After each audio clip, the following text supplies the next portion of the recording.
I wish good things to you who's watching this.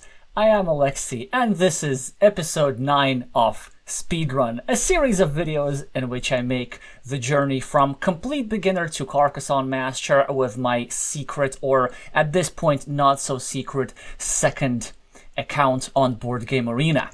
So we have created the table and we're going to start the game. I will explain that things will work a little bit differently here. So for my most devoted viewers, some of you will know or will have noticed that I had the rating of 499 when finishing the previous video. Okay, we have an opponent who is joining us. That's great. We're going to start the game, and I'll explain the rest a little bit later as we play. So we're playing a Slovak player whom I've played a couple of times with my main account. I'm not sure if they know that this is me, but it does not matter. Hopefully that they do not know that. Interesting choice of the first to move. That's actually a mistake from their part. It's not the most optimal move. I know that they did not want to give me like this piece of road by turning the city the other way, but still keeping your city open is more important. And you see now they actually continued my road on purpose. So first of all, before I try to explain this move, the reason why I'm rated 525 now is because I actually did record some speedrun footage back in April. But then the World Championship came, the World Cup, and we had a lot of content and live stream because of that. And there wasn't really a convenient moment to post this, so I decided simply just to sacrifice that footage and start episode 9 with completely fresh footage right here in September. We have skipped a few games, but hopefully you don't mind about this too much. Also, since April, I figured that I started playing better Carcassonne.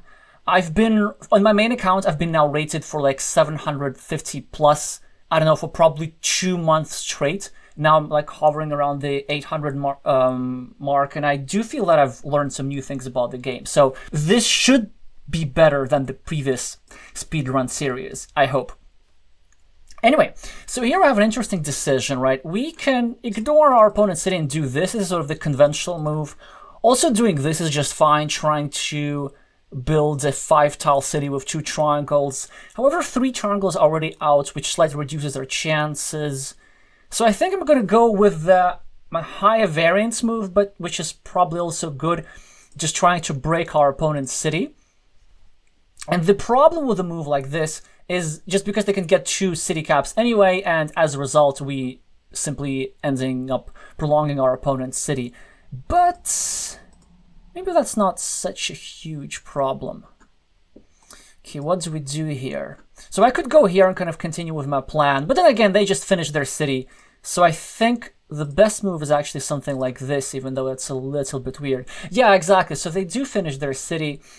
So we did end up just sacrificing 2 points by trying to block our opponent's city, which is why it's something I don't normally do, especially against low-rated opponents.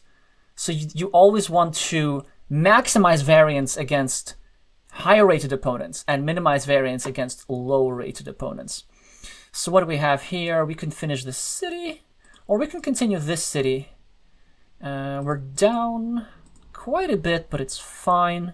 So we could do this, but it gives up a back nice monastery spot, which is not a great thing. We could do this. Yeah, you know what? I think I'm just going to go with a conventional move. So it has its downsides as well. For example, if our opponents get a triple city with a road, they can score 2 points easily and then restrict my city. Oh, that's interesting. I guess it's not a bad move. I mean, it's a mistake, of course. I think they should have taken this monastery here, but it's not a bad move. Okay, so what do? We can do this hoping for some sort of splitter, but it's really unlikely that we get that. So we should start some sort of new road or block a monastery. Honestly, we don't have that many options. I guess I can still do this and then just, in case I do get the splitter, then I already have my road pre-completed. Okay, they do attack my city, which is correct. We, of course, have to start a new road. They're going to be starting a new city somewhere. But by the way, look at this. So I like the outcome of this move over here turns out to be quite good for us, because they ended up not benefiting from a big monastery spot. Okay, what do we do now? We could go here, which is the conventional move. But I think here it's a bit better because we're already like putting pressure on this square. And if only we get something like a straight line, we get to preserve those valuable road points. The downside of the move that I just made is that our city is a bit more vulnerable. But I'm very happy to see this because I do not think that was the best move. I think they could have gone over here, actually, and tried to protect the spot and at the same time continue the city. So what should we do? I could go here, but then they could easily take a triangle and attack the city and protect their spot. There's still 5 triangles, 5 simple Doritos remaining, the ones which don't have a road. And interestingly, tile tracking-wise, check this out. So 1, 2, 3, 4, 5, all of the Doritos with a road are out. So here we'll be continuing our city like this. Yeah, they get a fantastic tile, which is a bit of a problem. Monastery spots, plus they protect the road. So what do we do? Well, not much that we can do. I could go here, actually. Maybe that's not such a terrible idea. And then restrict the growth of the city, but sacrificing this shield is not necessarily the best idea. Now, do we actually go for the... Yes, we do. Because eventually this field is going to be big. And they will finish the road, and I want to drop the farmer in advance. And actually, I might even want to drop a second one. Maybe not just yet. Maybe not just yet. Let's... There will be opportunities to do that. Okay, they do complete the connection. Now, it's absolutely worth to start blocking their city. Because it just takes away a lot of tiles, and, you know, even if they get like a city cap immediately, we will have opportunities to close it. So, for example, now, this is a horrible move that they just played. I think for the rating of an expert, which is above 500, it's a really big mistake. They needed to protect the square. It was really important. I do not get a blocking tile, of course, and they do not get punished for that, but they needed to use the curve over here and only then complete the road connection. There's still many curves remaining, so it wasn't urgent at all. But now there's not much that I can do other than continuing my own road. Okay, so they do get the tile that they need, which is, of course, a problem. We would need to continue our blocking efforts. I mean, this, yeah, it's really the only way to do that. There's still 3 tiles remaining that fits into that square. It's not ideal. What you gonna do? Okay, so we seem to be bleeding quite a lot. Not on the scoreboard, but, well, now on the scoreboard as well. They should be meepling this monastery. Thankfully, they don't. It's very, very helpful that they don't meeple the monastery, so at least we get to cut some damage. Now, also an interesting thought. Do we go here and break our opponent's city? Or do we try and complete breaking it here? We could also complete this connection because, like, eventually we'll need to do so. Our opponent could take some triangles, grow the city, then block this guy off. Now, I think I'm going to still do this, just to minimize the variance in case they do get the tile that they need. At least they're not getting like all the meeples back. Also, I'm eliminating a field attack. So, interesting move. I think it was a good time for them to attack the farm. I don't know why they didn't do that. We should probably be finishing the road here since it's attacked. So now they do attack the field, which is fine with me. They could have done this one move earlier. No. We shouldn't be re-attacking just yet. points are more important. Okay, so they are banking on completing this city. I don't think they'll be able to do that. They probably were better off starting another city, so... Now, interesting situation here. How are we doing for tile tracking? 1, 2... So lots of straight lines remaining, which means that actually this could be a good blocking attempt. But like this, it's a bit safer for us, right? Because there's some scenarios how they get saved and we get blocked. But there's so many straight lines remaining. And only 2 curves remaining. Yeah, so actually if we go like this, I might not be able to block this at all. Because then this means I would be waiting for a city tile. So I'd rather do something weird like this at the expense of the safety of my city. And you know, worst case scenario, there's still at least like 2 tiles that go here if they do start blocking. Okay, so we do get one of the many straight lines. Now there are 5 straight lines remaining after this move. We do complete the block. We're still trailing behind massively in this game, especially after this move. Monasteries are very hard to play against. The only consolation is that there are only 2 curves remaining, so they will be waiting for this for quite a while. And that they didn't meeple this other monastery as well. So I think the best that we can do is just get a meeple back, finish the city, and try to somehow utilize the meeple advantage to win this game, but I'm not sure exactly how I'm planning to do that at this point. Not many... Well, I see a field connection spot maybe later down the line through the 1 remaining curve or something like this. But I think for now, honestly, we're just better off like starting a road. We have so many meeples. I didn't think about this. Yeah, maybe maybe we could have blocked. But you know what? It's a shared city. They just get a meeple back, but we also get a meeple back, so they don't get any meeple advantage or anything. Now there's a little field over here that we could end up taking. Or we might just close down this field and take 3 points. So it's really not exactly obvious. So they are going for the field, which makes sense. But later on, there will be ways to counter this. So, of course, we're going to start by taking 4 points. And putting some pressure on this square. Of course, they immediately draw the tile to connect. But they now need to make a decision. Do they connect to the field or do they take 4 points? Probably for them making the connection is correct, but as a result we gain some points over here. And maybe this field is actually not that big. Maybe in some scenarios we can afford to lose it and win through different means. Okay, so how are we going to proceed? We could go here. We could also go here actually, trying to attack the ruin, because 1, 2, 3, it's already worth like 9 points. I should have done this faster.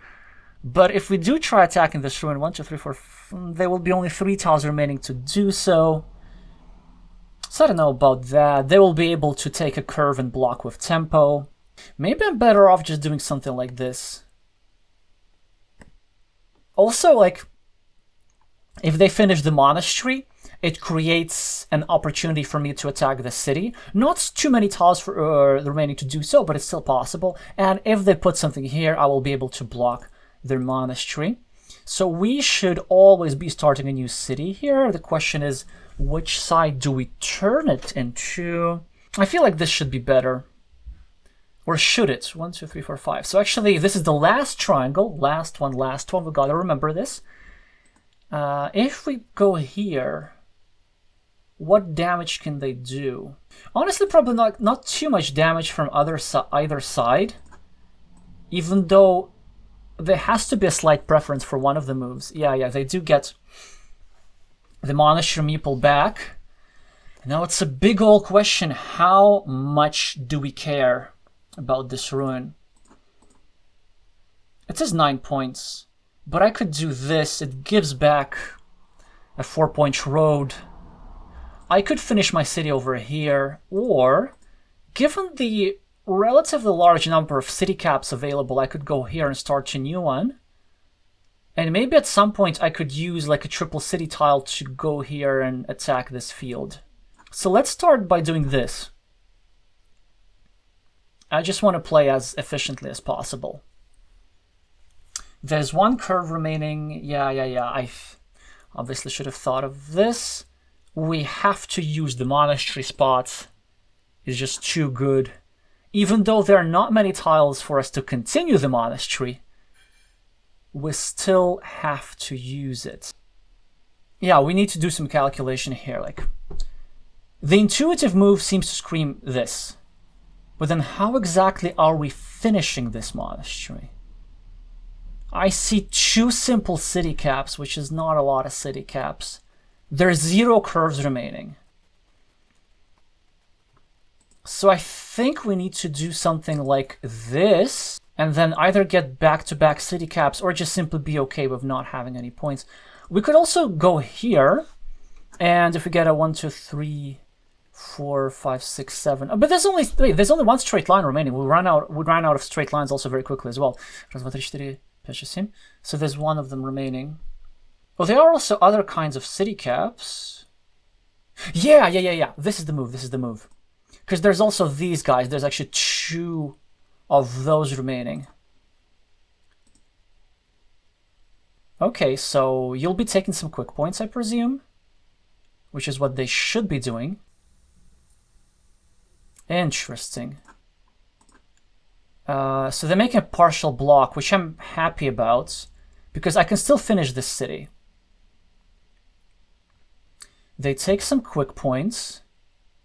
And now I think the move is not to go here.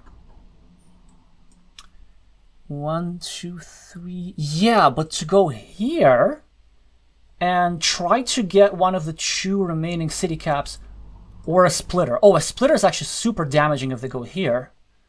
But then if they go here, I have an opportunity to reattack the field if I need so. Also, I should be counting points. I should have been counting points a long time ago. Okay, so they have 17 points over there, 18 over here because of this mini battle. Oh, never mind. Both splitters are on the board, so that was a bit of a miscount. Okay, 17 points for this. So they have 17 points on the board, plus 12. They have 29 on the board, and I have 3 plus 8. That's 11 plus 6. That's 17. So actually, after this move, I'm only trailing by 2. And I can get a meeple back, which would enable me... Ooh, that's good. That's really good from them. So they are making my life difficult here. That's a good block from them. We pull the penultimate thing that goes here, and actually maybe the move is to attack the field. I know that like we have some fieldless win conditions, but if there is there are a lot of crossroads that we can use. The problem, of course, if they re-attack or if they block, it's a meeple wasted, whereas I can just simply win by going here. Because again, like we're all at -2. We will be finishing this city, and this will give us already like 3 extra points. So just adding an extra point might be enough to win this, or an extra point here for that matter. Okay, let's just go with the move that I intuitively think is correct. Okay, yeah, they do score 3 points over here, but I think this move was alright because it enabled me to like try and finish this city. But instead, I'm gonna go here and I'm going to meeple the field. So how we're doing for point counting? So I think I'm at +1, and now I go here, which gives me 7 more points.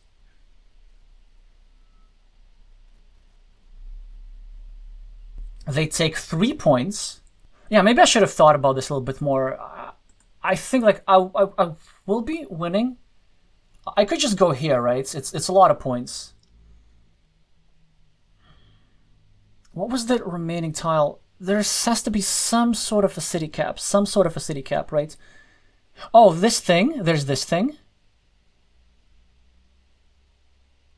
Okay, so there's one of those. What else is there? Is there like a 1 dagger? No, there's no dagger. Ah, I think this is a bit of a misstep. I will be winning anyway.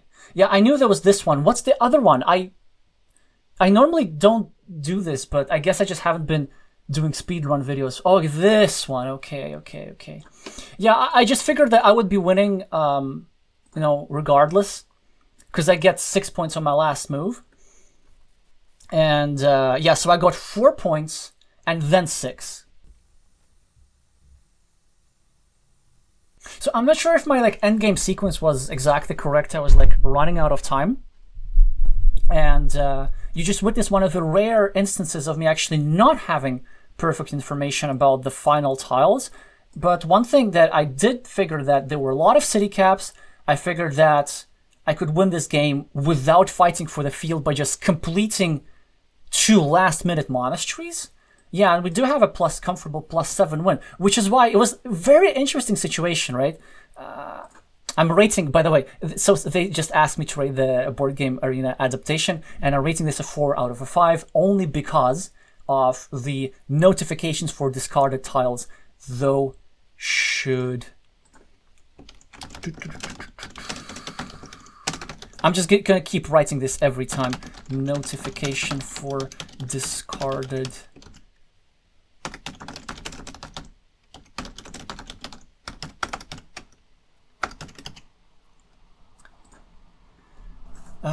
Anyway, where were we? Yeah. So, final situation again.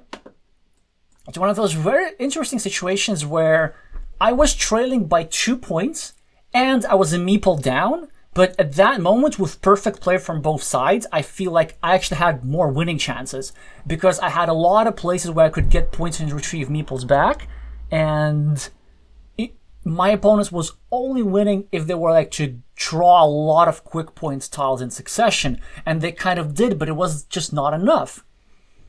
Yeah. Very, very interesting. Obviously, we had a very difficult time at the start with the monasteries that they had. I made one possibly dubious move here. It's an acceptable move, but you see what sometimes happens. Sometimes your opponent just gets 2 city caps, and they just end up having a larger city.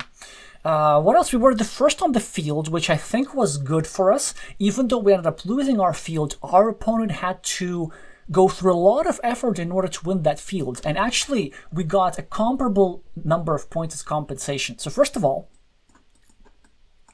to get their second farmer, they used a city cap. City cap is worth 2 points. They left this 4-point road alone, so which is already 4 points. Then they sacrificed another city cap to join, so that's worth 8 points. And when they sacrificed the city cap, they left this city cap over here open for me to take 4 points. So sort of I ended up getting 12 extra points indirectly from their effort to fight for the field. And the field is worth 12 points. So I essentially got the same benefits from this field without having to invest a farmer. Yeah. Well, that's hopefully was an interesting game to start the season. Not an easy one for sure. We climbed to 534 and we're going to our next game. While we wait for the opponent, I wanted to address the change in formats a little bit. You may remember me playing in arena mode, those of you who have seen previous speedrun episodes. But once we've crossed the 500 elo threshold with this account, which is the threshold for the title of expert, we can now play other experts on demand. And I feel that I've had a lot of games against beginners or against, kind of newer competitive players, that I figured that in this episode, and maybe, but not all, but some of the subsequent episodes, I would address some expert strategy, maybe address some mistakes that players make at this 500 level, which mostly would be opening mistakes. So towards the end, for example, our opponent in the last game, I don't think they made any mistakes at all. They tried to connect to the field, which was a really good move from them. They blocked my city, which was a good move from them. But it was too late to do anything. in that position just because I had been so aggressive with the point scoring. All right, and we get a really strong opponent now. With the screen name Carcassonne Lola, they were on the Catalan national team this year, and I've actually lost some games to them with my main account. I'm not sure if they watch the channel. I think they might, but you see almost identical rating over here. They are 533, but we do get the first 3 points. And where to start this city? Well, obviously here, because we get to create a sensitive square next to their city. Actually here, they should be meepling this road. It's a bit counterintuitive, like beginners would do this, and expert players typically don't do this, but then master starts doing stuff like this again. What do we get to do? Not much, actually. I could start a field, but that's not worth it. I could start a city here. Yeah, I think that's the best move with the lowest variance. And now they have to take the 4 points here, but they might be tempted to go here to shoulder me from this city. The conventional play is definitely to take 4 points. Oh yeah, so about 1 point road. If you're a beginner and you want to improve your game, the thing that you should do is to stop meepling 1 point roads, because then you get your meeple trapped. But then if you're aspiring to be a Carcassonne master, you should start meepling 1 point road just to get that extra bit of value. So they do make, I think, the best move, taking the 4 points. And now, of course, we take this juicy road, which they could have taken indirectly at the start. And as a result, we go here. And look at this. With 2 moves, we've secured a huge road. And the question is, do we get another meeple? And I think, honestly, we do, just so that if they draw the crossroads, yes, exactly, they cannot take 4 points. That is how greed works in Carcassonne. Okay, we get a good tile, so I think the best move is to split. There is the downside that this square is getting vulnerable, but that's okay because it's the beginning of the game. Pretty much all types of tiles still exist. I am creating a square here. They have a tricky monastery placement, several good places to go here, here, all valid. This one's probably best and the one that hurts me the most. So that's why I hope that they don't do that. Yeah, and the idea, now I got the splitter, I got 6 points for the city, and I will be able to attack or block this city later on.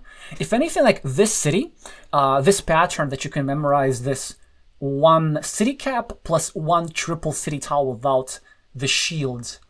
This is probably like the least dangerous type of city that you can have in the opening. Yeah, sometimes they do get closed with 2 city caps or 3 triangles, but there's typically enough times to attack them. So for example, I will not be attacking this city with a city cap. I will wait until they've put 1 more tile in, or until I draw something like a triple city or a triangle. Unfortunately for me, they do make the best move. I do think it's like the superior monastery placement. They're controlling my road. They are securing their city from attacks. And honestly, they could be finishing this city pretty easily. So my best move is to start a new city, secure my road indirectly, and attack their city a little bit. Okay, they continue blocking here, which they should. So what do we do with this one? I could just continue my city and then like put some pressure here. Or I could go here and meeple and pretty much like paralyze their monastery. But then the problem is I'm sort of making this field smaller. And actually, I do not want for this field to be smaller because I could be dropping a farmer here when I complete my roads. On the other hand, instead, I might drop a farmer on the outside field over here. So it's tricky.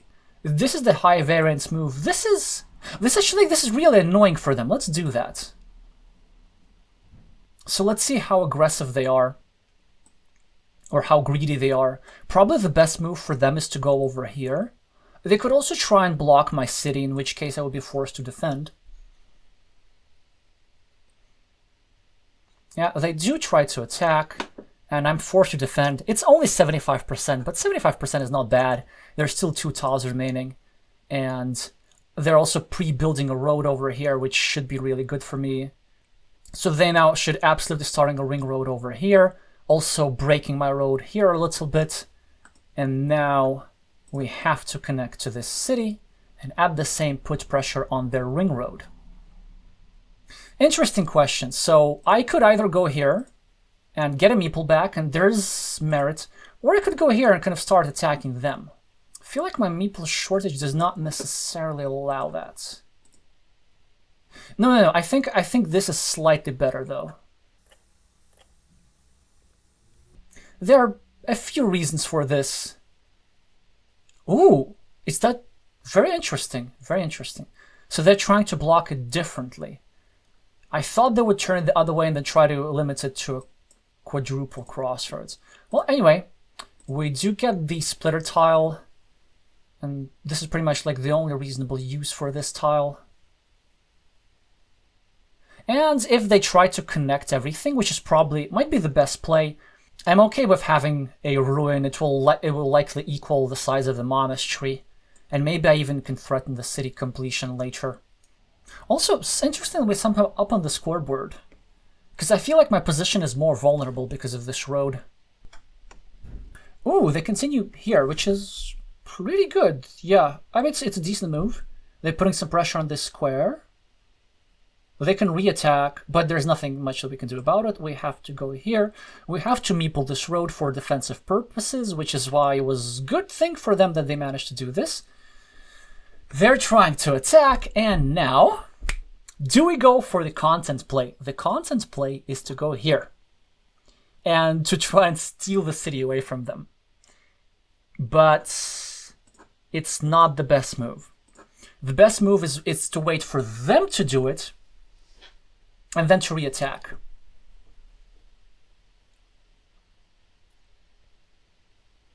That's a generously spent tile on blocking.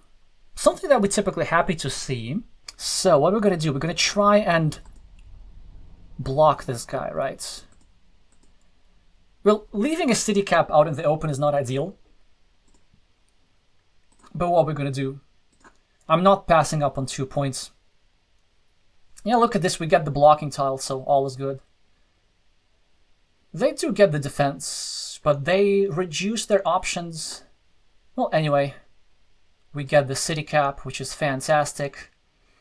Now we can see a field brewing.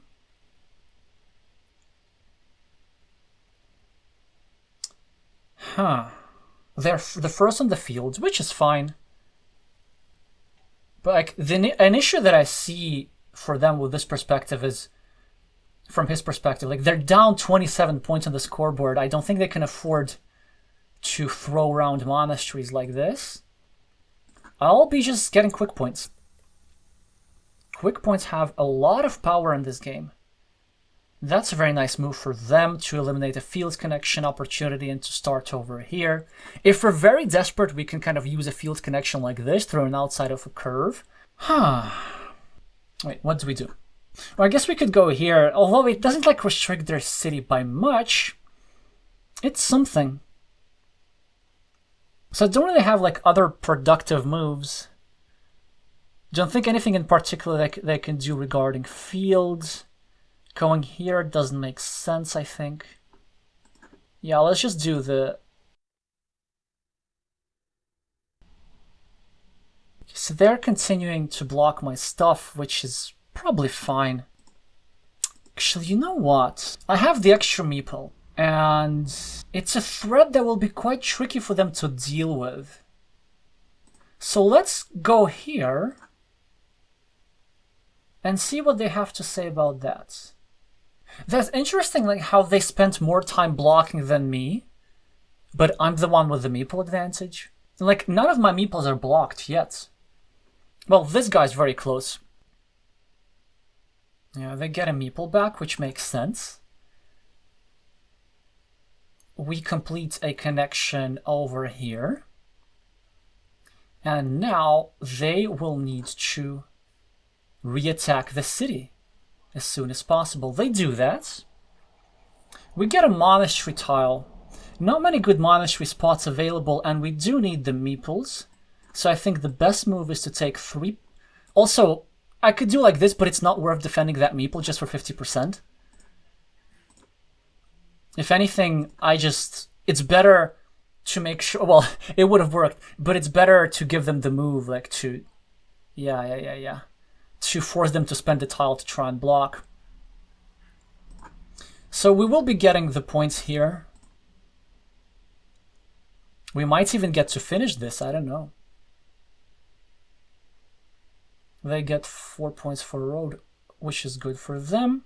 And here, I do believe that I have to connect. The question is which way.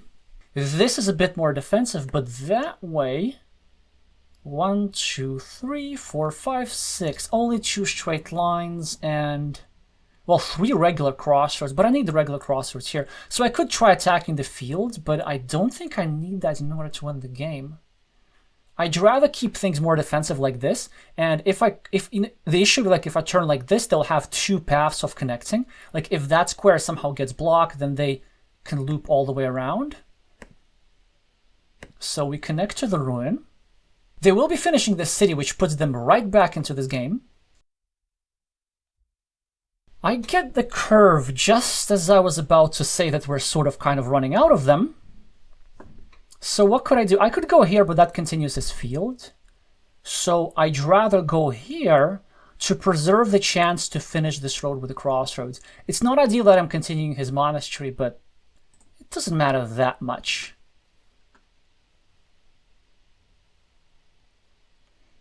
They are trying to break my road, which is actually correct. But now I get to make a super annoying... well, I could do this, right? Which leaves only 2 tiles that go here. And if they do connect here, they need to get 1 more meeple in. So it's something that like looks correct. Yeah, like why would I not want to try and block? Well, the issue is that I am adding 1 monastery point to them. And I'm sort of building up their monastery. But just know, this move has a lot of good value, I do feel. And for example, like if I get another city tile, I could threaten the block, you know, all kinds of good things that could happen there. Like I actually might try to block this square instead in the future. An alternative for this move is I could have played over here, but had I done this, they could have taken this tile, gone over here where I place my triple city, and tried to steal the city away from me. Okay, and now finally, the thing that we've been waiting for a long time, 17 tiles remaining. We will be having 3 meeples in hand. So I think it's okay to spend 1 of them on a 6-point field.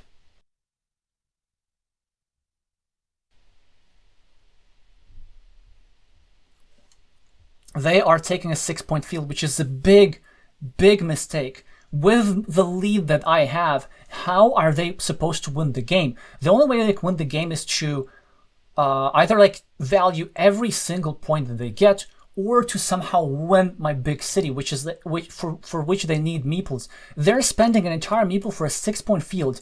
They should have taken 4 points first and only then taking the field. So it's certainly a big misstep from my opponent. But this is actually something that happens a lot at the sort of 500 level, is people tend to overvalue fields a little bit. So what do we do?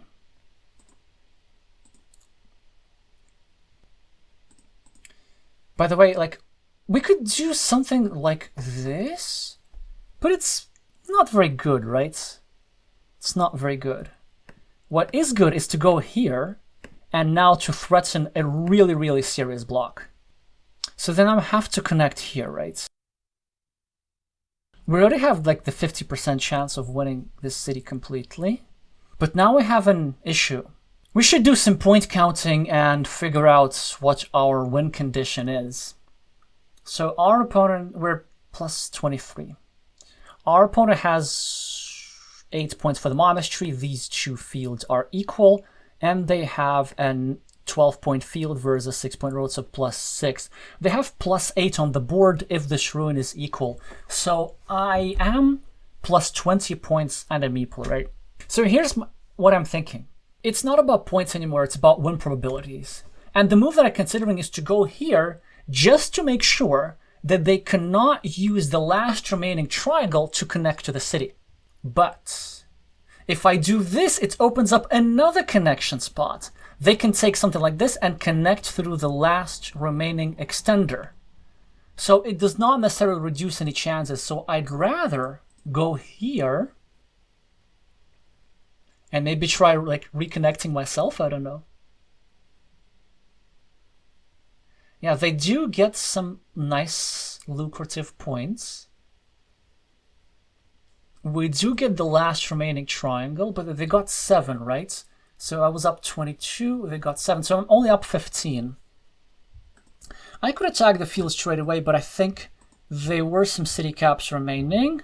Let's use some 30 seconds to count them up. 1 regular, 1 vanilla, or how we like to call it now. No crossroads, no starting tiles, no splitters. 1 vanilla, 3 daggers. So in other words, that's a lot.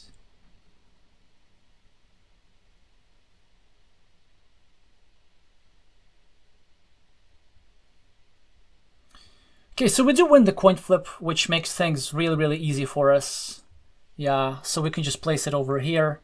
And we even get the extra city, so we're now not plus 18, but like plus even more. And the remainder, what we do, doesn't even necessarily matter. Do we attack the field now? We should like get a field at some... Oh, come on. That's not necessarily... Well, I mean, they can't win the game anyway, but why would they take a 3-point field? Actually, I'm not sure. That's probably not the correct move. But I'm getting 2 points. Like, it's not that bad. They are getting 2 points as well. Let's just get 1 point over here. Actually, I don't know. Maybe I should have counted. I think I could have actually tried connecting to the main field. That would have been pretty cool. But this video has been long enough, and honestly, like sometimes I am getting sloppy with the end games when I'm ahead by a lot. Just because you're sometimes like very tempted to save the brain power. Especially when you're playing in a tournament, especially playing in a live tournament. And also now, like, I haven't been doing the videos for a couple of months while on break. And honestly, like, having to comment whilst you play makes things much, much harder. So they are suggesting a rematch, which I'm probably not going to accept because it's just nice to play different opponents in the video. So we're going to say thanks for the game. And yeah, that's how it works. Again, like aggressive scoring at the start. And honestly, I think the thing that kind of ultimately gave me a slight advantage is this road that ended up cashing in for so many points, and that's only because they didn't meeple this 1-point road at the start. It was actually very safe to do so, and something that they needed to do, but we'll take it. And everything else that happened in the game stems from there. Like, one of the things that I realized in the last few months is just like how far-reaching are some of the consequences of the decisions that you make in the opening. Yeah. Alrighty, so we're 2 for 2 today. We're at 544, and we will hopefully be able to cross the 550 mark in the next game.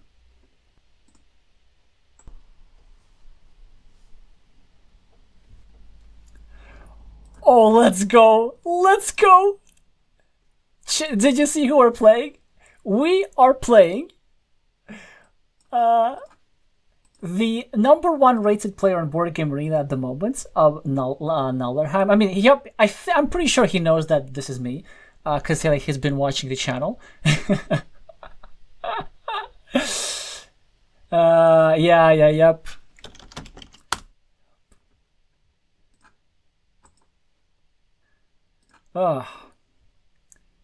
So Nullerheim is the current national champion of Finland. They're an incredibly strong player, and they've played tons of games on Board Game Arena. I think also we've played a lot of games against each other. So hopefully it will be interesting. But I'm afraid in this game, since we're not playing an expert, we're playing a master, I will not be able to guarantee a victory, but I will try. So, already tricky decision here. This road? No. This road. Yes, it's better. Yeah, it's better. So far we had kind of natural moves. Yeah, the reason why this road is better, it creates an attacking point to this city. So now I could go here, attack his road, or I could go here and create an attacking... Yeah, you know what? I'm gonna do this. Oof, it's so volatile. So, okay, somebody's going to attack this city. And whether it's me or my opponents, the monastery placement is here because, you know, we're gonna benefit from the extra point from somebody who puts stuff in this square. Okay. Also, we're controlling their road, which is very nice for us. Yeah, they should probably now attack this. It's hard. It's difficult. It's difficult. Or maybe they could just do this and sacrifice the shielded tile just to avoid the volatility of this situation here. Yeah, they do attack. They do the logical thing. Now I have several options. We could go slowly and start a new city here, but I think it would be a bit reckless. We should probably attack straight away. And chances are we will be connecting earlier than them because we can use both triangles and triple cities. And we also get to try and block. So we do get the connection. And this is the move for us, I think. I don't see a justification for us to do something like this. Well, it's tricky. If we do something like this, they can actually reconnect from a number of spas. They can defend here. But if we do this, they have pretty much like 2 game-winning tiles. If they draw this stuff again, they attack over here and they take over a city. But it's a risk we should be willing to take. So what is going to be? Okay, they do not get it yet. They do not get it yet. So all we need to do... Basically, we need to draw a triangle before they draw a triangle. That's like as simple as that. Because if they draw a triangle, they can also connect here. That's a really strong move by them. Look at this. Harassing my roads, continuing their road, and continuing their city. Man, 500 players, 500 rated players don't do that kind of stuff. You see the stuff that I have to deal with. Okay, I could also actually go here, but that would be bad. Okay, let me think about this actually. So I would need to get one of those or one of those, right? So I would need to get 5 tiles before they get 5. No, it's not a good deal, really. I could go here. It's also not that good. I could go here. It gives back a ring road, but that's fine. So I'm going to do this. Normally, it's a bit volatile. We actually don't want to be doing this because if they get a triple city, they can go over here and sort of control both the city meeple and the monastery meeple, like it really disrupts the monastery. But because they need the triple city urgently here, I'm okay to place this meeple.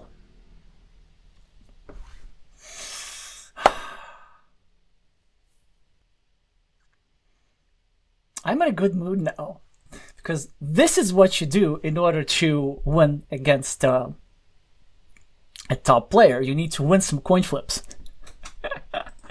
And obviously the move is to go here. Now, it has an issue, like, ideally it would have been a triangle. They can still re-attack this city, and all we've really gained is 1 meeple.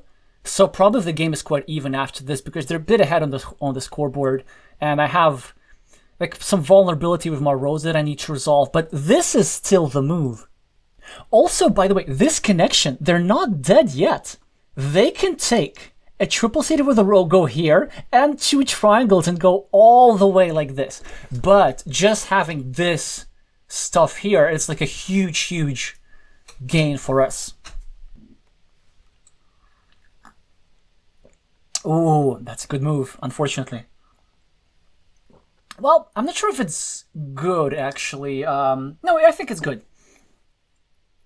Again, like, against... I'm pretty sure, like, against a 500 rated player against somebody low rated, I wouldn't do that.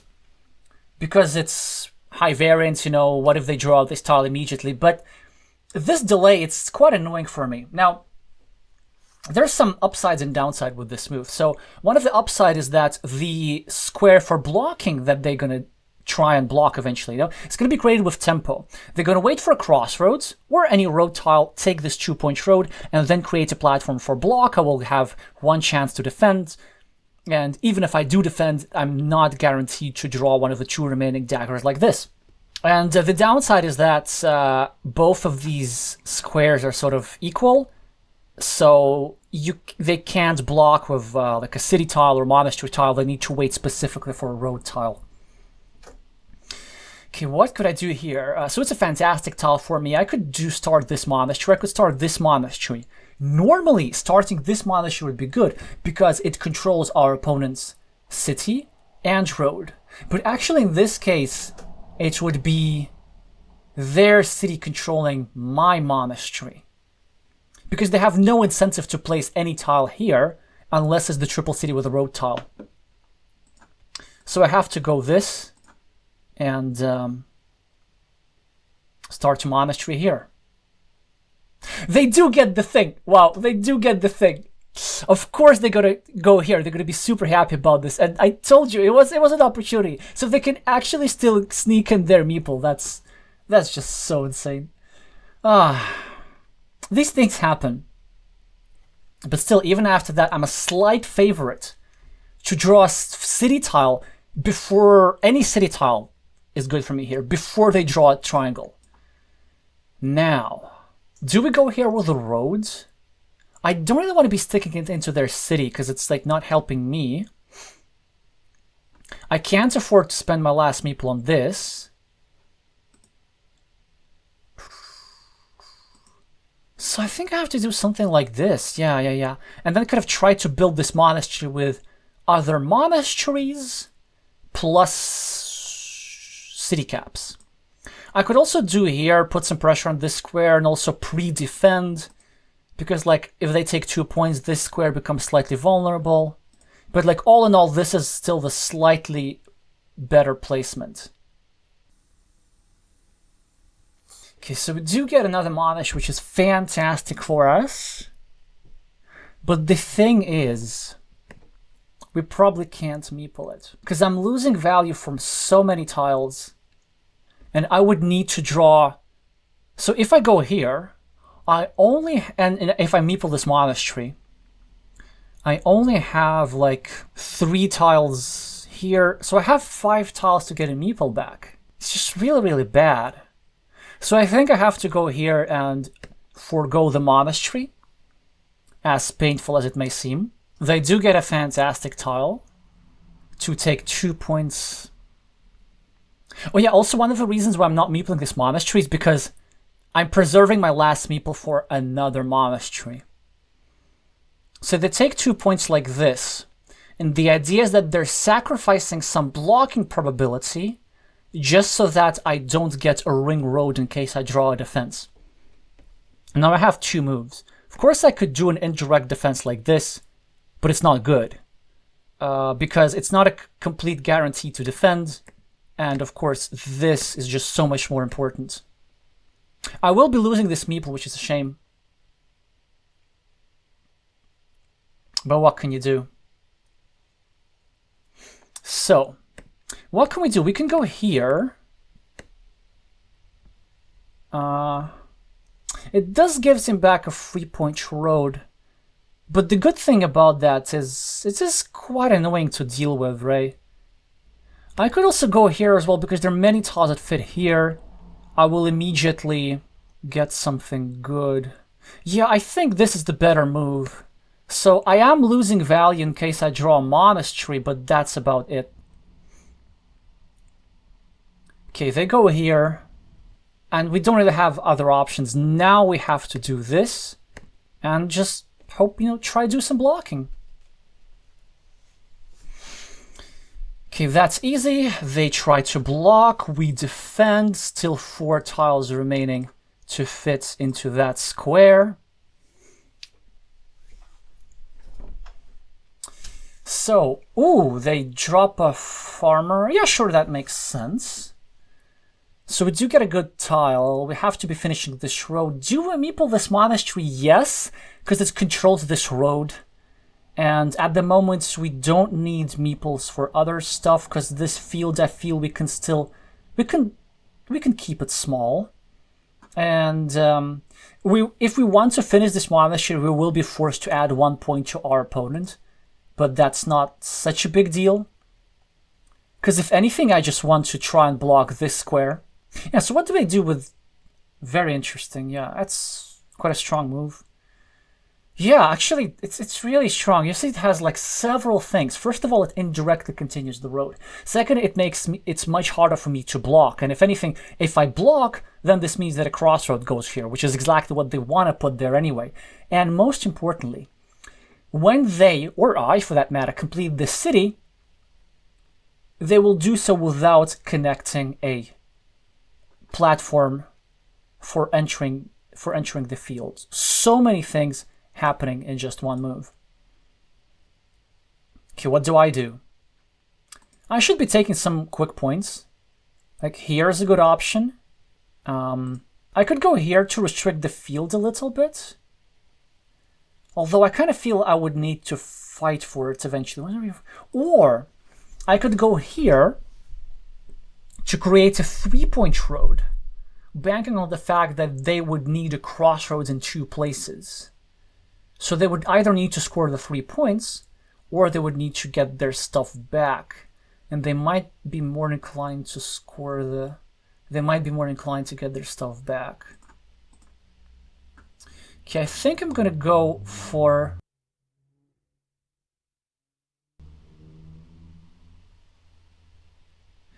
the more defensive stuff. Yeah, so that's a question. Yeah, they do get the meeple back. Ooh, and they also create a loop to expand their field. So now we have to take this city and this city in particular. There's some reasons for that. They will be taking this city, of course. I don't think I want to block just yet. I know it's a price I'm willing to pay just because this tile is too good. So I hope that they don't draw the city finisher before I manage to sort this stuff out. So what are we having? The good thing is I think we are actually ahead in this game. Interesting. So they're starting a new city, cleaning off a city cap. I have to go here because it's blocking their meeple completely. There are no tiles that fit here anymore. And let's see what they do. Yeah, now they're probably going to try to connect to this city because I kept this spot open for far too long, if you ask me, but I guess we'll have to live with it. Oh no! So they are trying to finish this city instead, which makes sense.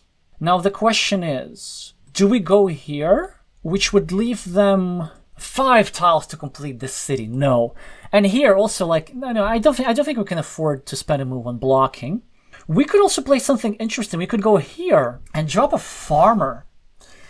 And the idea is, like, we try to connect, of course, but the main purpose is we're having a farm of our own, and they sort of need to deal with it.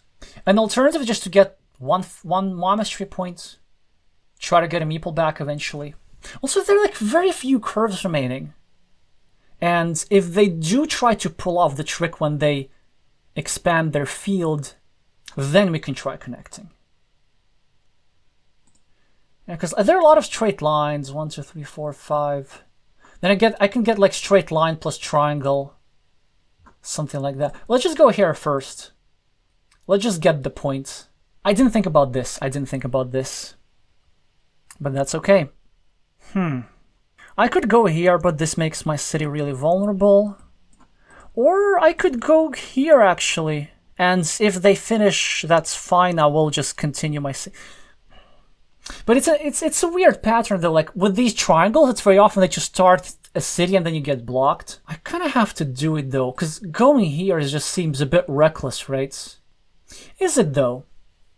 They're gonna have, like, just one chance to connect before I close this. No. Let's just go for this. Because, yeah, of course. They're gonna finish that, which is understandable. I could go here.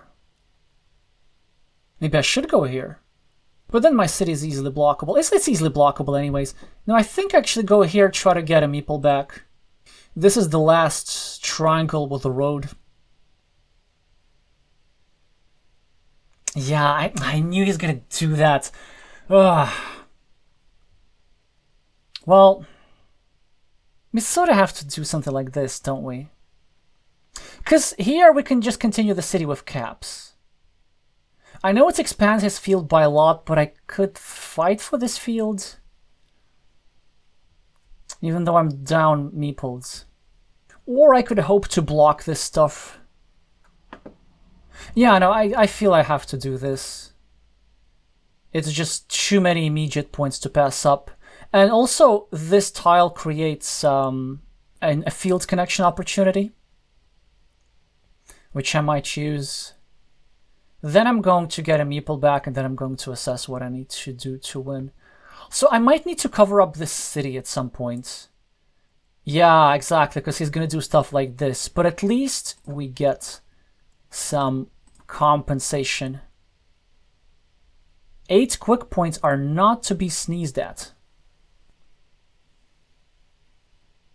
Yeah, he wants to drop a second one. But I don't think I can let him do that. So I either have to go here, but there are still some tiles that he can use.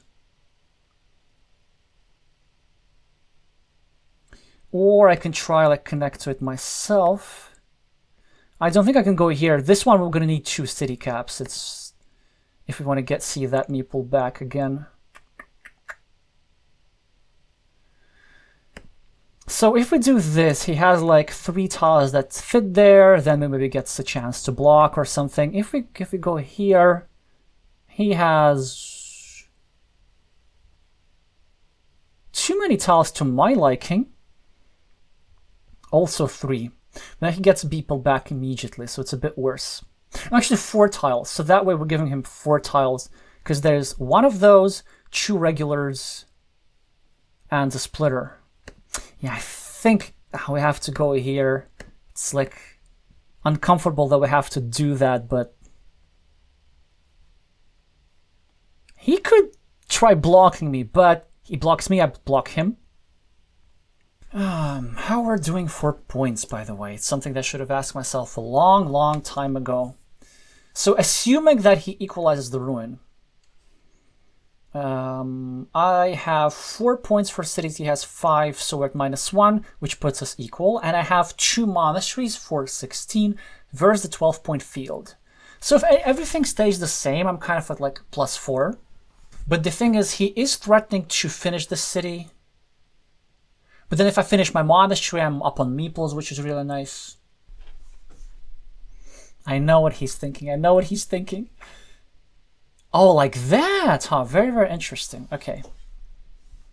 It's a good move. Expands his field.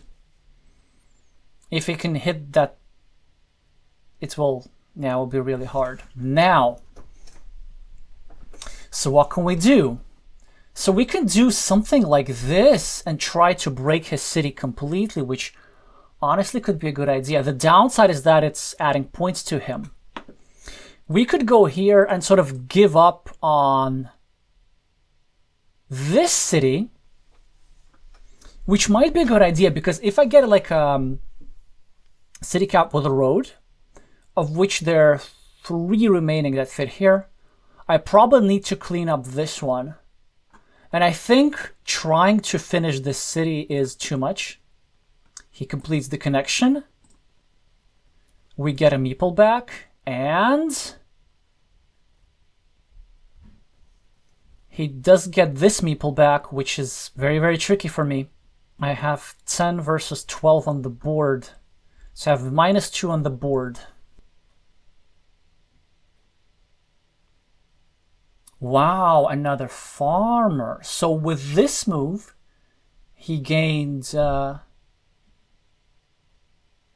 Actually, it doesn't matter what he gained. Let's just... so I have 10 points on the board, because these 2 cities are equal. And he has 1, 2, 3, 4, 5, 6, 18. So I'm at -8 on the board, which means I'm at -4. And after this, I'm also at -4.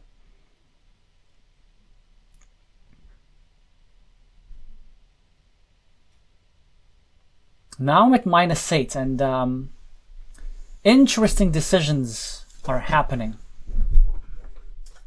And the question is, like, how do we win this game? How do we win this game?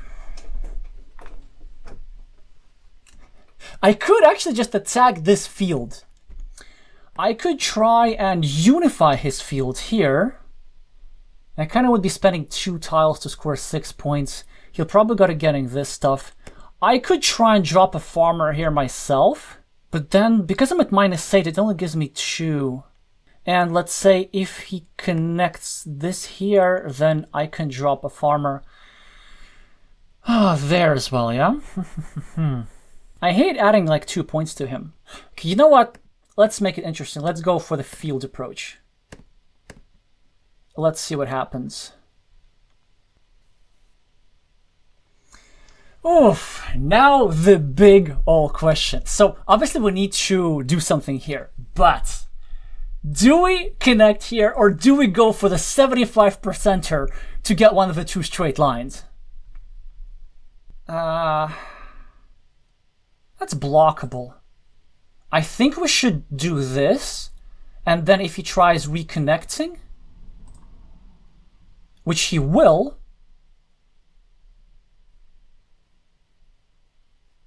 we are going to try reconnecting here. Like, this is our only option, pretty much. My move is pretty clear, so I need to just draw one of 2 connections. So he gets this, and oh man! He can of course go over here, and then he wins with a 66% chance. Yeah, because he just connects to the field, and there's like nothing I can do about it. He's gonna draw like either the city cap or the triangle, and that's gonna be pretty much it. Yeah, here comes the triangle, and yeah, I don't feel like I could have done that much there.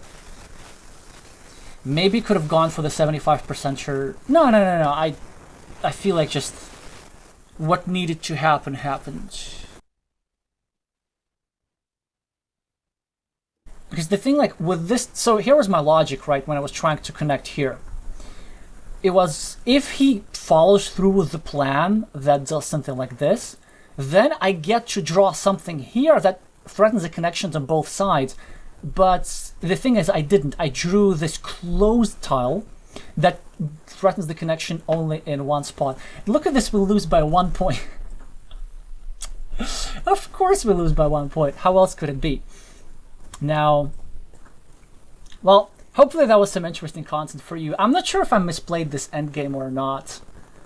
I'm not sure. So things that I could have done differently, like, for example, one thing I could have protected this a little bit better, but it's not like there was a good tile to do so necessarily. And also I got something out of it. I got this 4-point road. I failed to prevent his field from growing, but I got this road as a result.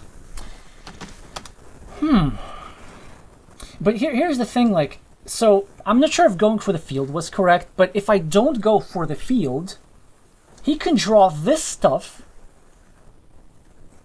and score 7 points. So that would essentially be like betting the entire game on this tile, which I didn't want to do. And this field connection was fairly safe. And also my logic was that if this meeple does get eaten up, it's not a 0 points meeple, it's really a 4 points meeple, because I gain 6 points from him not scoring twice over here, and I lose 2 points, of course, for adding stuff to his city.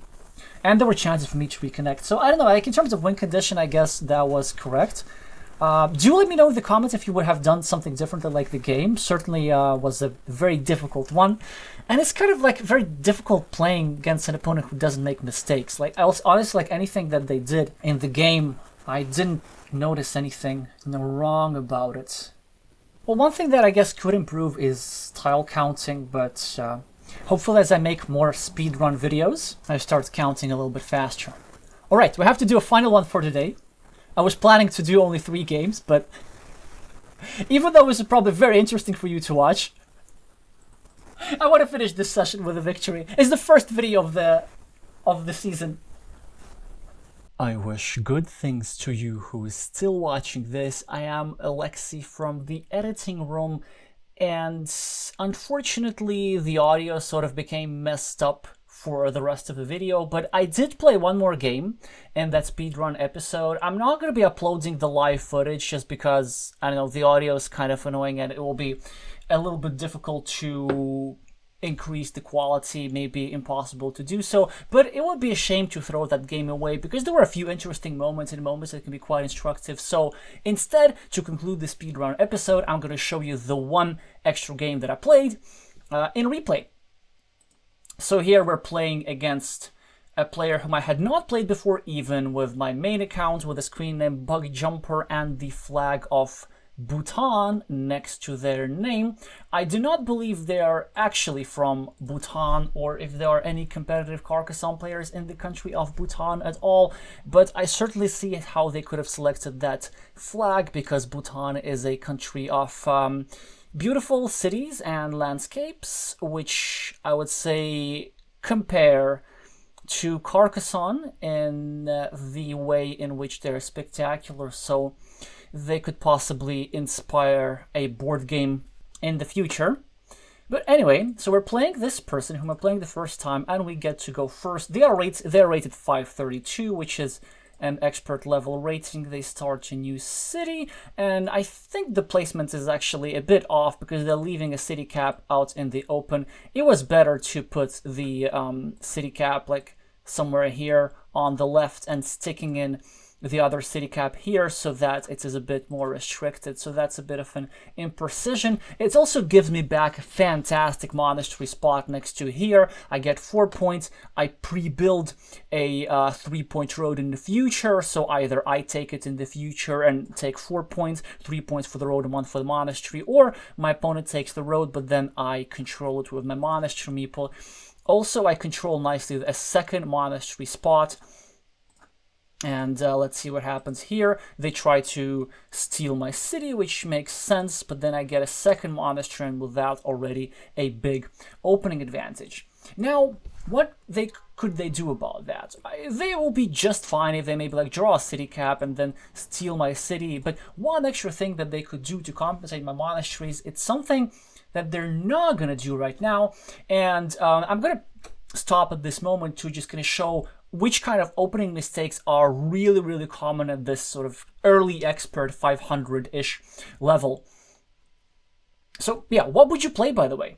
There's really only one good move for my opponent. It's a really strong move. So what they should do, they should place this tile that they have over here like this, and a meeple road, so that they pre-build a nice 5-point road. They will be completing a 5-point road in 2 moves, which is like a 2.5 per move sequence, so it's more lucrative than a city. Of course, they will be adding me 1 extra point to the monastery when they put the curve over here, but still a 5-1, 4 points in 2 moves. It's a great investment. But instead, they make kind of the surface play, they just take 2 points over here. And it doesn't look like it's a horrible move or anything. I mean, it's just a net positive move. Like, they're taking 1 point because they take 2 points, but they give me 1 monastery point. But the problem is they still leaving this road for me to claim in the future, and well, the alternative was just so much better. And this is like very often what you could see. And this is something that very often you would see at these levels. So these players would typically play actually very good middle games and end games, especially end games. Like, they'll be very good with field and everything. They would know sort of all the basic stuff about fighting for big features. But because they don't score aggressively enough in the early stages, they end up having too big a deficit where these big features stop even mattering. But let's look what happens in the remainder of the game. So I go over here, start a new city, and now they take a road. But you see, they're now forced to sacrifice a city cap because they wanted to claim a road which they could have secured on their previous turn by claiming it from here. So it's already a concession. Now, I could actually be taking this city, but I figured that doing this is more important because it secures my very nice 8-point city, which will turn into a 10, maybe 12-point. Yeah, it will turn into a 10-point city eventually. And it also puts some pressure on this square. It restricts my options. So now my opponent will need a certain type of triangle to eat up this city, and basically I make it much less likely that they draw such a triangle because I'm restricting that square. Also, I'm preparing to finish that city and maybe stick in a straight line and restrict that meeple completely. And also, I'm not too concerned about leaving this city cap in the open, because if they get a city cap, they might be inclined to close their city first to save their meeple, and then I will still have the city cap remaining for me to claim the easy 4 points. So they do get a tile that puts them very close to stealing my city, but it's fine because I draw a third monastery, which is like completely fantastic. Of course, I put it over here. It's the most lucrative spot, is the 6-point move. I am also pre-building a 3-point road next to a monastery. They do steal my city, which is great for them, but I'm drawing a 4th monastery, and even though I'm down 18-0 on the scoreboard, I actually have a big advantage here because I'm about to finish a city, and these monasteries amount to a 4, 5, 9, 16, 8, 24 points already. So the scoreboard can be very misleading, and in fact, I don't think really green can do a lot in this position to win the game. So what they should be doing probably is, of course, with this tile, they will need to attack the city, and I think that's what they end up doing. But they should drop a farmer before me, because whilst my meeples are tangled up with the monasteries, they can grab a stronghold on the farm to compensate these monasteries to utilize their temporary meeple advantage, because that's pretty much one of the very few ways how you can defeat monasteries. They try connecting to my city, which is, of course, was a big threat that I complete the city. They need to do that. Now I get a tile which is very, very awkward, right? And because there are only like 3 illegal places on the board to put it. I can put it here, but that puts pressure on this square unnecessarily. I don't want my opponent to block 2 meeples. In fact, I will need those meeples back at some point, because it's a 7-point monastery. It would be really a shame to not complete it. I can't really put it here because it's reckless for like several reasons. First of all, it would share my juicy city with my opponent's 1-point city, and most importantly, it would open a connection spot for my opponent to like reconnect from here, and that would just make things so much worse. But okay, so I take the third, well, pretty much the lesser of 3 evils, and finish my opponent's road.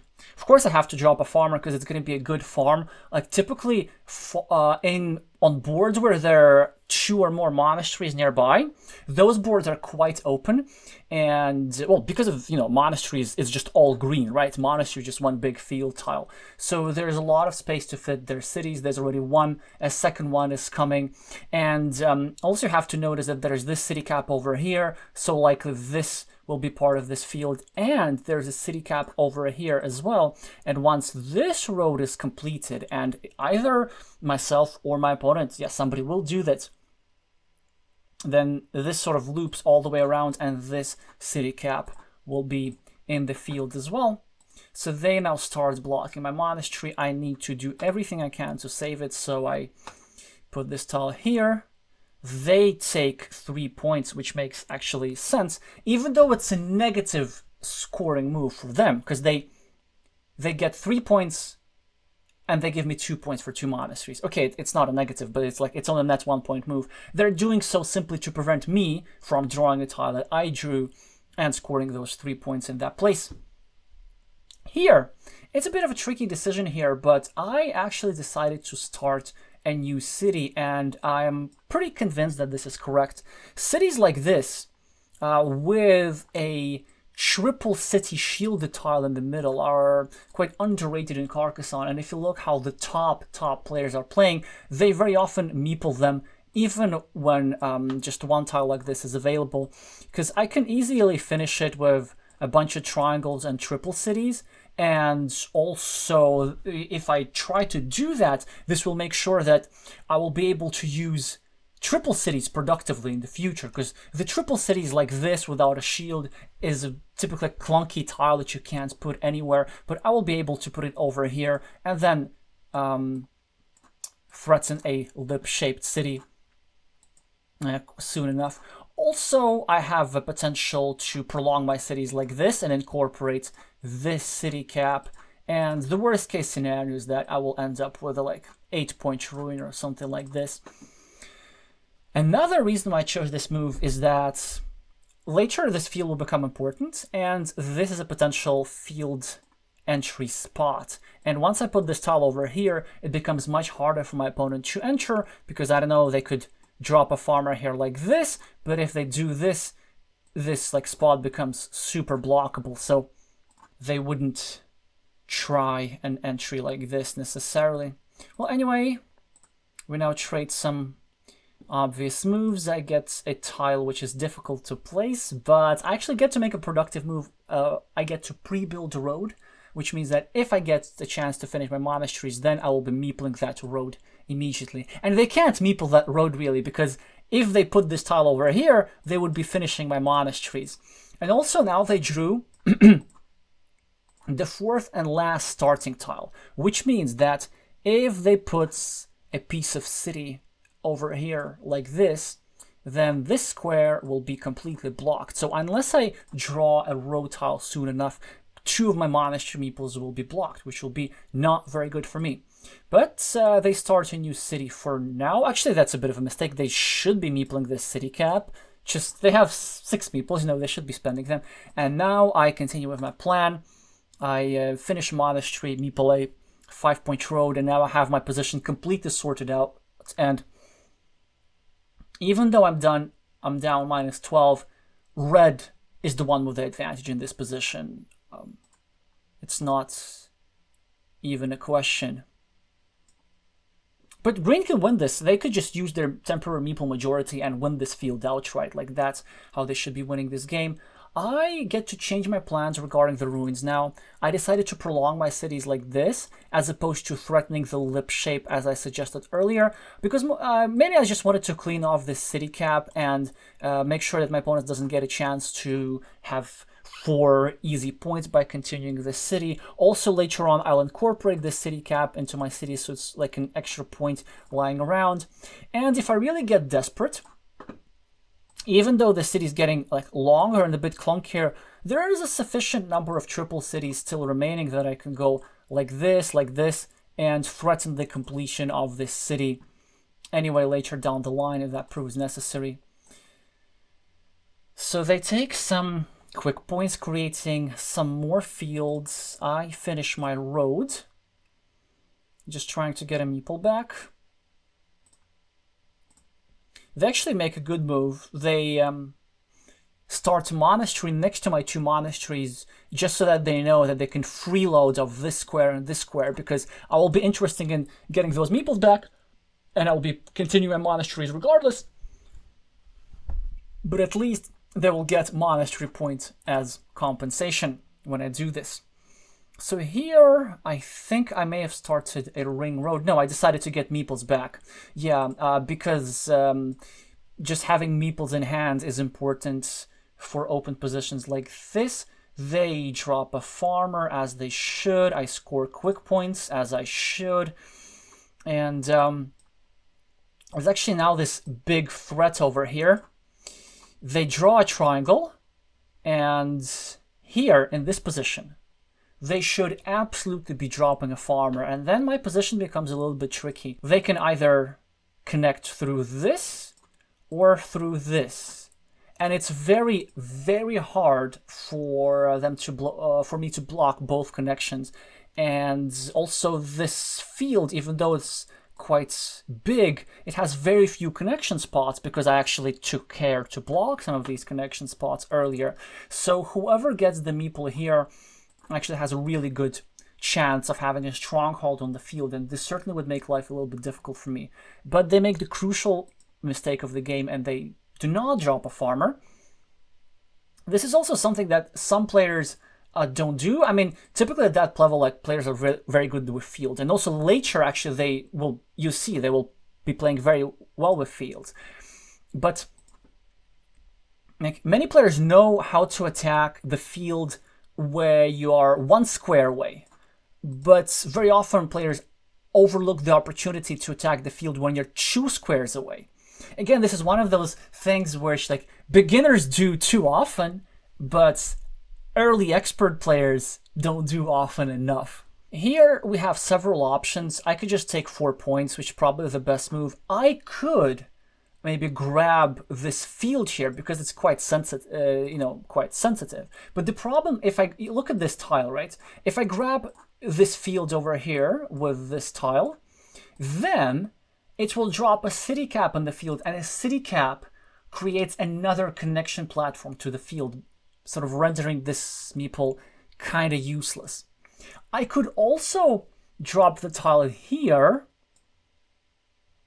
just not create a second connection platform, and drop a farmer. But then the problem is that with any triple city tile or a triangle, my opponent can block this square and shoulder me from the field entrance. I could also go here. Oh yeah, by the way, I should have just shown this on the screen. Like, this was the move I was considering at first. Then I could also go here, start a new city. But then there's some scenarios how my city gets blocked, like they get a big city tile and then this gets blocked. Or maybe they can pull off the Doctor, if you remember my videos from the Move of the Week series, the very first one. And maybe at some point they can finish my city and drop a farmer. So I just like played this simple equity move, just take 4 points, which are technically 7 points for now, because I'm also getting points for this meeple as well. And it actually sets up something else. Let's say if they do attack the field over here, I will have some chances of blocking this square with tempo by starting a ring road over here. And so there could be a very easy situation where they get like 2 farmers here for 15 points, but I have 1 farmer on the big farm for the same 15 points. So they get 1 monastery points, and now, of course, now I utilize the opportunity that I talked about earlier. They block that square, which is a good idea, but actually maybe they should have gone over here instead to prevent what I'm about to do and just simply to get 1 more point. Because I draw the last monastery and it's just so huge. It's 7 points with no meeple invested, because I also get to put my monastery next to my opponent's monastery, and then I get to control my opponent's monastery actually, because they are incentivized to put something here first to free their meeple, and I will be getting a free point as a result. they're starting a new city and creating a field connection platform, which is a, it's a good move on their part. They're also putting pressure on this square next to my monastery. Now here I was considering two moves. One move is of course to go over here, or turning this curve like either like this or like this. It's really small difference, just to prevent that field connection opportunity and to make it harder for them to finish their city. But it's too early in the game to play some defense. Like another field connection will open up, so instead I just make the obvious move of finishing my monastery, starting a ring road. Just really simple Carcassonne at this point, and you can see how my lead on the scoreboard becomes bigger and bigger. And there are some scenarios, if I just get a couple more city caps in, maybe bother the ruin, maybe add a couple of more tiles to this ruin over here, then maybe I don't even need the field. I can even allow them to win this field outright, as long as I can make sure that this field does not become too big. So they do get to finish their monastery and to continue their city. And here it's no time for point scoring. Of course, I'd really like this tile over here or over here, but because they're threatening, the most dangerous threat in Carcassonne, which is finishing a farmer with a city cap and dropping which is finishing a city with a city cap and dropping a farmer, I cannot allow that to happen, so I have to go over here. Well, they do not draw a city cap, but still my move is the only correct move with a lead like this. And there's still plenty tiles for me remaining. As you see, still 5 tiles for me remaining that can fit into this square and complete the connection.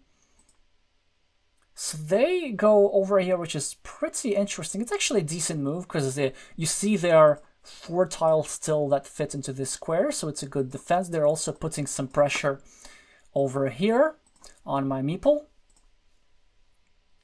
I get a quadruple city tile, so I continue my city. They do finish their city, so the defense worked out. But very importantly, because I put this straight line over here, they were not able to drop a farmer in that spot. That way this straight line was absolutely crucial. I get a meeple back, get to score a couple points. So the game has evened out. It's not evened out because I'm ahead on the scoreboard and I have a monastery and a ruin, but they have the meeple advantage, which they can use to claim features. But really they should be just looking forward to winning this field. Honestly, like if they did something crazy like this, dropping a farmer here, I wouldn't blame them for it. Like it's something that would make some sense. But instead they start a new road, which is probably not the best road. Like if you're gonna start a road like this, you better go over here, so that by completing it with a curve, you get 4 points. So that's a bit of an oversight on my opponent's part. I add 1 point to my monastery and prepare to finish it. And it's important that I turn it that way, not the other way, because I need the straight line to complete this field connection, and I need the curve to complete the monastery. So any road tile will result in a productive move in the future. They start a ring road. I get 4 quick points. Natural moves, just natural moves. They start a road, which is a very interesting move. I actually rather like it. They can still complete it. I don't really want to block it. For example, I could go something like this and make it much harder for them to complete the road and start a new city. But the problem is that this exposes the city piece for a farmer, and they can sneak in all the way here. And just because they drop the city piece in my field, actually it messes with my position a little bit. So that was a strong move on the part of my opponents. So I decided to start a new city there after like really a lot of thought. I figured that this would be the safest place. They continue there, and honestly, like I could consider just putting a straight line over here simply to defend this field connection spot. But I kind of figured that I'm running out of straight lines. There's only so many remaining, and I figured that now I need to do this first and just hope that they do not get a city tile. And If they do get a city tile, then I get to reconnect to the field anyway. So let's see what happens. They make a mistake here.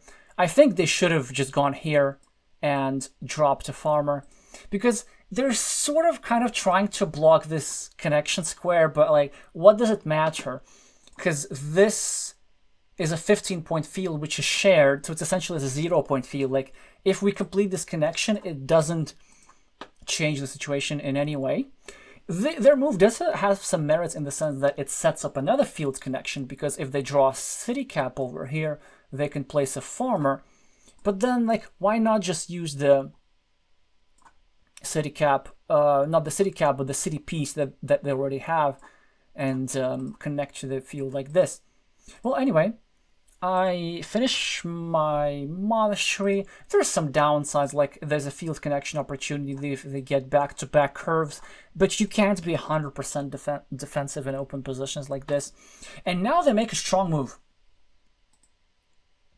They go here and they drop a farmer, and given that they're behind, it's quite a good gamble, because they could get, well, they're very likely to get something here. As you see, 6 tiles remaining to fit into this square, and also they're leaving an 8-point city open.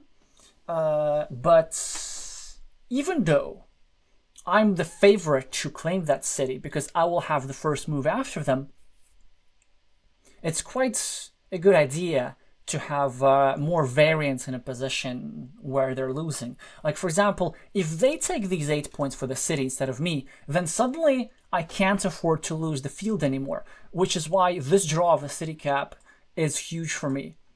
I get to have these 8 points, and now I have quite a flexible win condition. Like, I have many win conditions where I don't need to fight for the field. Because you see, they will just need to spend a lot of time and effort to get a second meeple into their field. There are some spots to do that, though.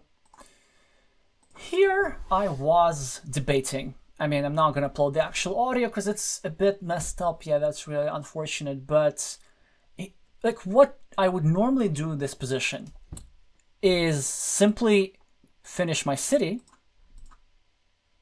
just get 4 points, maybe claim a 6-point field here and there, and just ignore the fields completely and outrun my opponent. And that probably would have been the safest route to victory. Like, that's the strongest move here. I figure that the field is worth like 1, 2, 3, 4, 5, 6, 18 points. It could be worth a little bit more. Maybe if they get a couple of, they can sneak a couple of cities in, like they have some roads. Maybe they have a chance for coming back with the field. But so I figured that this time, just for the viewers, I'm going to try something different. I'm going to try attacking the field myself. So normally, I'm not a fan of such moves because I don't need to win the field or even preserve the field with a big lead. But the merit of such a move, it forces my opponent to invest more meeples into the field.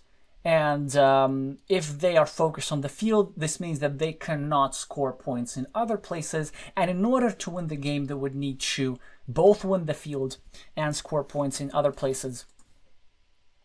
So they do this. Now again, I sort of went with the approach that I had decided at that point. Like, if I'm going to do field, I'm going to do field. So I'm going to go here and drop a farmer. If the score were different, like let's say if I was up only like 5 points, this would have been hands down the correct move. But now it's probably still like a little bit excessive. I could just, I don't know, I could just like add 2 points to my ruin or something like this. The reason why it's a bit excessive is because there's a scenario where I get like extremely unlucky and then I draw none of these tiles here and none of these tiles here.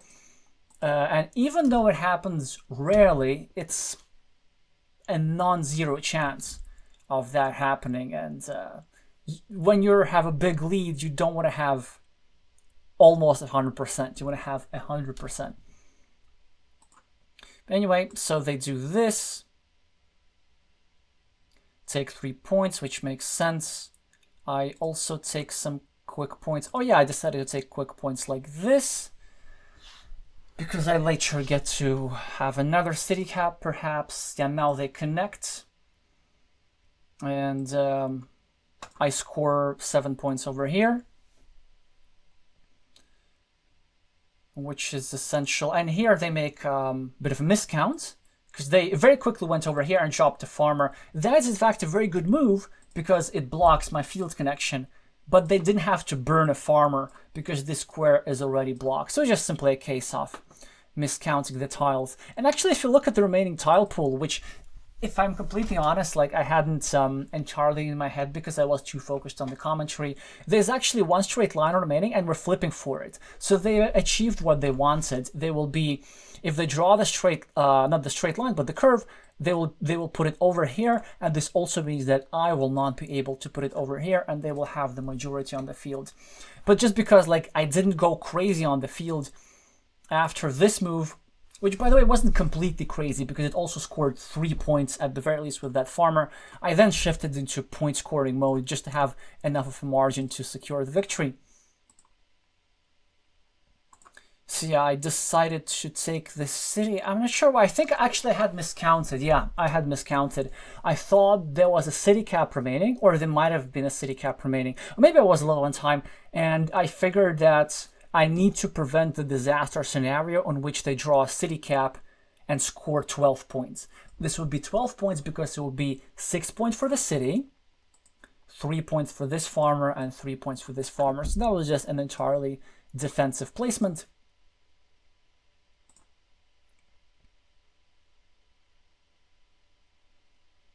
They get some points, I get some points, and they win the coin flip, and they even get to claim this beautiful 6-point field at the end, right? But we have 2 extra points for our ruin, which is why having ruins is advantageous. We lose the field, but we win the game by a few points. Let's see in a second how many points these actually were. So it says plus 11 in the end, which looks close-ish, but actually it wasn't. So that's the advantage of drawing monasteries early, of meepling the monasteries in a cluster. And it's something that my opponent could not have done much about. But the 2 main moments from this game to look at is the opening, where maybe they could have mitigated some of that opening disadvantage by scoring points a little bit more aggressively, namely seeing better opportunities to meeple roads. And another interesting moment was the choice of the win condition, where I just went for a bit of a different type of content to show in my gameplay and attack the field, when in reality I did not necessarily need to do that. And it's actually quite instructive that you can see that sometimes when you're even in the lead, it turns out that your opponent draws all the stuff and you don't get any of your farmers in. Which is why, by the way, if you're gonna attack the field like this, like when you are in the lead, just make sure that some of these guys score like 3 or 6 points, or maybe have a potential of expanding the field and creating like a counter field for 6 or 9 points or something like this, just to get some compensation to make sure that you still win the game if your field connection turns out to be unsuccessful. Well, anyway, so we do end up winning this game, and as a result, oh yeah, they're not going to show it right here, but let's just go to my profile real quick. Oh, interesting. I didn't know that Board Game Arena gave those. Look at this, look at this. Why is this a car? Why is this a car? And also, like, do you see the animation, like it jumping back and forward? It just says dopamine, dopamine. It's so manipulative, if you ask me. Well, anyway, it works. So we're currently rated 551, so we crossed the 550 threshold. We'll be looking forward to cross the 600 threshold in the next 2 speedrun series. Probably realistically, that'll be 575 in episode 10 or so, I hope, and 600 in episode 11. Currently, we've played 46 games, 38 victories, and 2 draws and 7 defeats, all preventable defeats possibly, but can't have a speed run without a speed bump. That's gonna be it for today. Do let me know in the comments if you would have played some move differently, if you have any questions or anything. I like talking about competitive Carcassonne. I'm gonna see you in the next speedrun episode. Thank you so much for watching, and I'm gonna see you soon.